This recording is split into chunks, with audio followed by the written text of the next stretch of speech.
Hello everyone, good morning. কেমন আছো তোমরা সবাই? আশা করছি সবাই ভালো আছো, আর আমিও ভালো আছি। আমি প্রিয়া। আমার নতুন আরেকটি ভিডিওতে তোমাদের সবাইকে জানাই অনেক স্বাগত, অনেক ভালোবাসা। আর আমার কিন্তু সকালের বাসি কাজ শেষ হয়ে গেছে। সব বাসি কাজকর্ম শেষ করে এখন রান্নাঘরে চলে এসেছি। রুটি বানাবো, মেয়ে স্কুলে যাবে, তো তার জন্য টিফিন তৈরি করতে হবে। রুটি সবজি করব, আর আমরা সবাই খাবো, আমাদের সকালের খাবার বলতে পারো। ওইদিকে কিন্তু সব কাজ পড়ে রয়েছে। ওই আর কি বাসি ঘরটা ঝাড় দিয়েছি, আর দরজার সামনে একটু জল দিয়ে দিয়েছি। এই হচ্ছে, মানে এইটুকু কাজ করেছি আমি, আর বাকি সব কিছুই রয়েছে। তো ভাবলাম প্রথমে মেয়েকে স্কুলে পাঠিয়ে দিই, তারপর অন্যান্য কাজ করব। আর বাইরের ওয়েদারটা দেখো, অনেক সুন্দর। শীতের সকাল, বুঝতেই পারছো, শীতের সকাল কিন্তু দারুণ লাগে। মানে বাইরের ওয়েদারটা আর কি দেখতে অনেক বেশি ভালো লাগে। আর আমাদের এখানে কিন্তু অনেক ঠান্ডা পড়ে গেছে। আমাকে দেখেই বুঝতে পারছো, আমি একেবারে সোয়েটার টুয়েটার লাগিয়ে কাজে লেগে পড়েছি, কেননা না হলে আবার ঠান্ডা লেগে যাবে, তার জন্য আর কি। আর এদিকে আমি রুটিটা বেলে নিচ্ছি, আর ওইদিকে কিন্তু আমার বর রুটি সেঁকছে আর কি।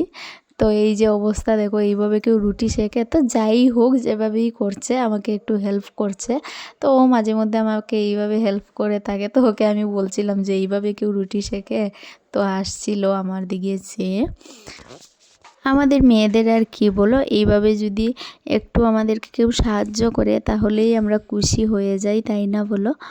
আর এরই মধ্যে কিন্তু আমি মেয়েকে টিফিন রেডি করে দিয়ে স্কুলে পাঠিয়ে দিয়েছি। এখন বিছানাটা ভালোভাবে ঝেড়ে নিচ্ছি। আর এই শীতের দিনে ভোরবেলা ওঠা কিন্তু মানে অনেক বড় একটা কাজ। আমার তো একদমই ইচ্ছে করে না যে ভোরবেলা ঘুম থেকে উঠবো, কিন্তু কি করব, উঠতেই হবে, মেয়ের স্কুল থাকে তো, তার জন্য। আর রবিবারে একটু লেট করে উঠি। আর এখন দিন এত ছোট না, কি বলবো বন্ধুরা, এত সকালবেলা আমি ঘুম থেকে উঠি, তারপরও যেন মানে সব কাজ কমপ্লিট হয় না, সন্ধে হয়ে যায়। তো খুব তাড়াহুড়ো করে কিন্তু একটার পর একটা করতেই থাকি। একা হাতের সংসার, বুঝতেই পারছো, স্টেপ বাই স্টেপ সব কাজগুলো আমি করে নেই, না হলে কিন্তু সব কাজ জমে থাকবে, কেউ আর করে দেওয়ার মতো নাই আর কি, খেয়ে করবে। তো যাই হোক, ওইদিকে কিন্তু আমি বিছানাটা গুছিয়ে চলে এসেছি আবারও রান্না করে। ওই যে রুটি সবজি করলাম সকালবেলা, সবার খাওয়া দাওয়া হলো।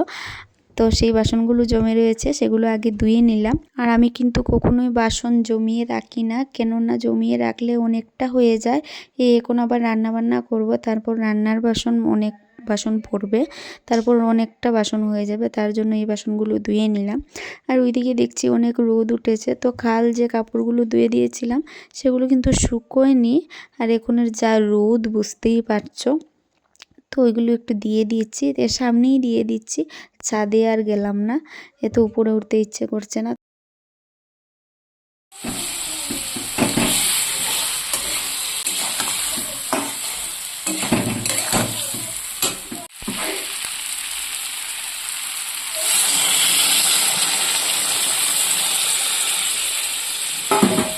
এদিকে আমি রান্না চাপিয়ে দিয়েছি। আজ বেশি কিছু করব না, শুধু মাছ ঝোল করব আর ভাত করব, কেননা বরমশাইও চলে গেছে কাজে।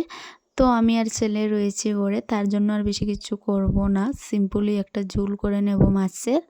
তো যাই হোক, ওইদিকে আমি কিন্তু ভালোভাবে মশলাটা কষিয়ে সবজির সঙ্গে ঝোল দিয়ে দিয়েছি, দেখতেই পেয়েছো।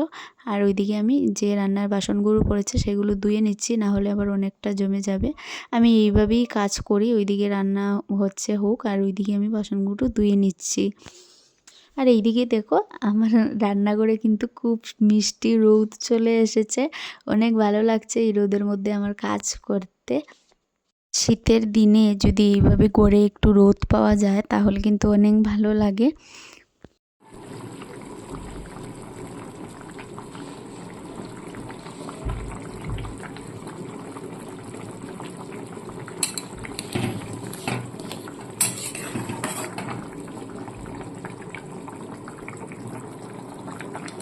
আর এইদিকে কিন্তু আমার রান্নাটা প্রায় হয়েই এসেছে। এখন ধনেপাতা কুচি দিয়ে নামিয়ে নেব। তো বন্ধুরা, আজকের ভিডিওটা আমি এখানেই শেষ করব। ভিডিওটা তোমাদের কাছে কীরকম লেগেছে আমাকে কিন্তু কমেন্ট করতে ভুলবে না। আর যদি ভালো লাগে তাকে তাহলে লাইক কমেন্ট শেয়ার করে দেবে। তো তোমরা সবাই সুস্থ থেকো, ভালো থেকো, আর আমার চ্যানেলটা সাবস্ক্রাইব করে আমার পাশে থেকো। দেখা হচ্ছে নতুন কোনো ভিডিওতে, ততক্ষণের জন্য টাটা।